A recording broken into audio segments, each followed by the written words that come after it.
This winter is about to get a lot more interesting as a major shift in our jet stream will split the country into two very different regions. Abnormally warm conditions are building across the western and central United States, which will cause a chain reaction with two Arctic blasts set to impact the eastern tier of the country, creating a sharp temperature contrast that opens the door for a widespread snow event. The first Arctic blast is arriving today, with a large cold front extending from Texas to the northeast. This will drop temperatures by as much as 30 degrees and will bring some isolated snow showers, especially across the northeast. But the next Arctic blast will be way more intense, with temperatures dropping as much as 40 degrees in 24 hours.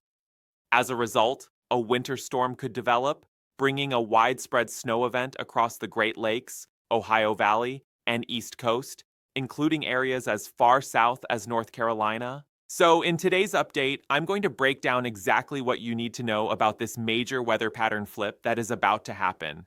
So, over the next 7 days, we are expecting a couple of different Arctic blasts. And the first one is not going to be nearly as intense. That's the one that's arriving today and tomorrow. And then the next one will be this weekend, which is going to bring a much more widespread shot of snow and much colder air. So, let's begin with what is happening today. And we already have a pretty strong cold front that is making its way across New England all the way back down towards the Gulf Coast. Most areas in the Ohio Valley back into the southeast are right around 10 to 15 degrees below average, with some isolated locations around 20 degrees below average. Notice how the West Coast and the Great Plains are on a completely different level when it comes to our temperatures, well above average all across the Dakotas and back into California. Many of these areas have not seen any rain or snow in weeks, and even in some cases over a month. So it's been a very dry winter for many of you over in the Rockies. Now, as we go into Thursday, that is when the cold air is going to build even further across the Ohio Valley in the northeast, with some areas as low as 30 degrees below average. Another shot of cold air will make its way down into Florida late tomorrow, and that is going to drop temperatures by a lot. So, we've been dealing with a pretty cold week already. It's going to get even colder as we go into Thursday. Friday, cold air will linger all up and down the East Coast. Warmer air is going to build across the central and southern plains. And then our next Arctic shot of air will come in Friday and Saturday. This will be impacting the upper Midwest and the Great Lakes Friday night. By Saturday morning, it's going to eventually move into the Northeast, where temperatures will be very cold as we go into Saturday and Sunday. And we could have some areas near Pittsburgh, Pennsylvania by Sunday morning around 40 degrees below normal. So temperatures are going to drop significantly. Sunday and Monday and Tuesday, that cold air is going to linger, especially if you're back over in New England, where the potential for snow will continue as well on Sunday. Now, while that's happening, we are once again going to have a very large area of warm air that is going to be building all across the Great Plains and back into the West Coast. And for some of you, you're probably thinking this might be the end of winter, right? Well, a lot of the time when we get these warm-ups, even during the month of February, it can typically lead to a much more significant winter threat during the middle and end of the month. And that's what I think will happen sometime around the middle and end of February. We should see another big shot of Arctic air. On top of that, we'll probably end up seeing another major winter storm threat. But at least for the time being, it looks like early next week will be well above average all across the Great Plains and the Midwest. Some areas could be as much as 30 degrees above average. So we are really about to go from record-breaking cold temperatures all the way to record-breaking warmth by the middle of February. So things are about to get very interesting.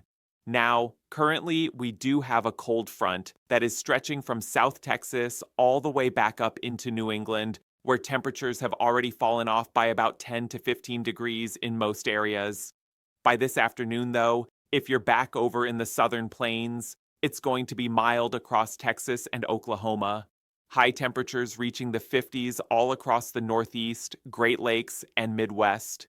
It's going to be very cold, and it's going to stay like that, unfortunately, for quite a bit of time. If you live anywhere in the Northeast, this is going to be the corridor where winter is really not going anywhere. Even Thursday morning, we're talking about sub-zero temperatures for many of you. Friday morning will be very cold with improvements if you're over in the central and southern plains.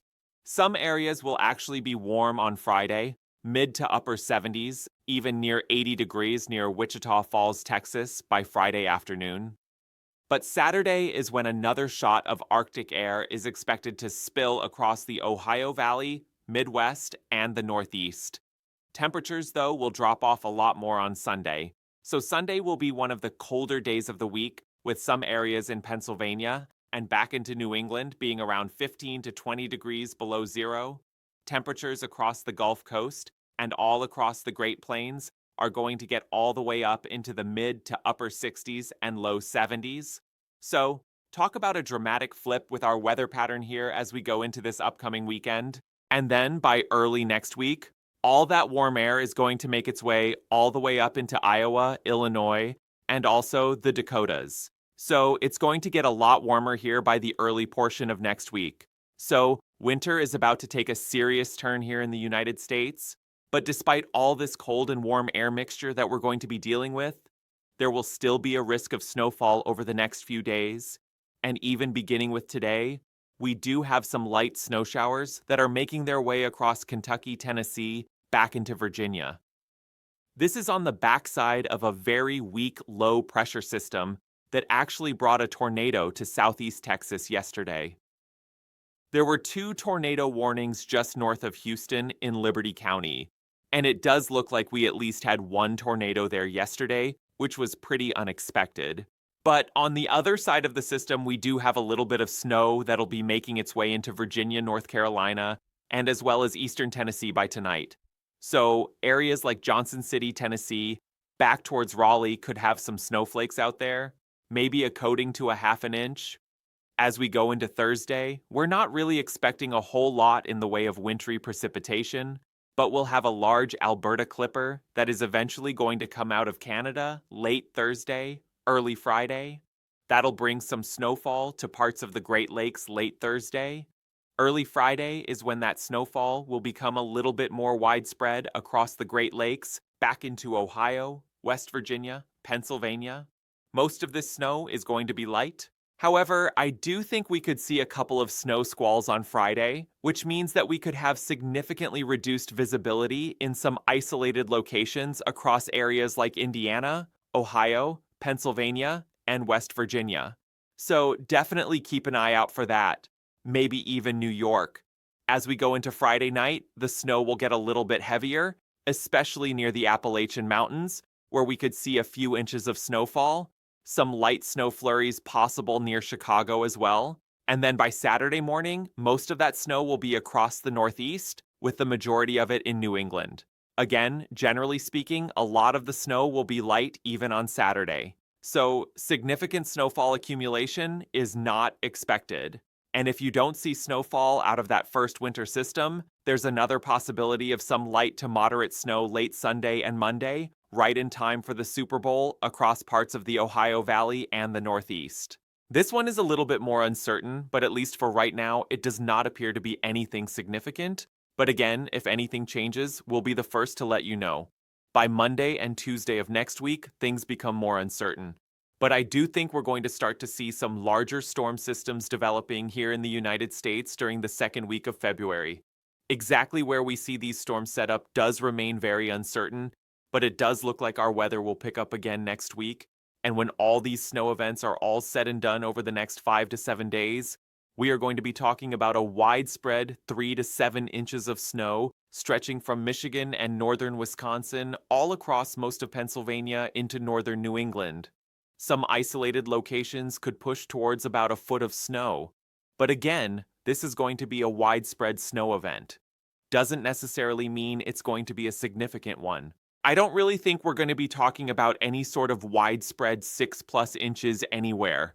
With that said, with how cold it is going to be, I think a lot of you are going to be happy that there's at least some snowflakes out there to make it feel a little bit more wintry. And the odds of seeing at least 1 inch of snowfall between now and February 10th, which is basically over the next 6 days, are the highest across the Great Lakes in the Northeast. The odds are very low elsewhere. We do not have a whole lot of snow to talk about across the Great Plains or the Southeast. It should stay like that at least for the next week or two as all that warm air builds, but I do think things will change by the middle of February. And as always, thank you all so much for watching today's update. If you are new to the channel, make sure to subscribe down below.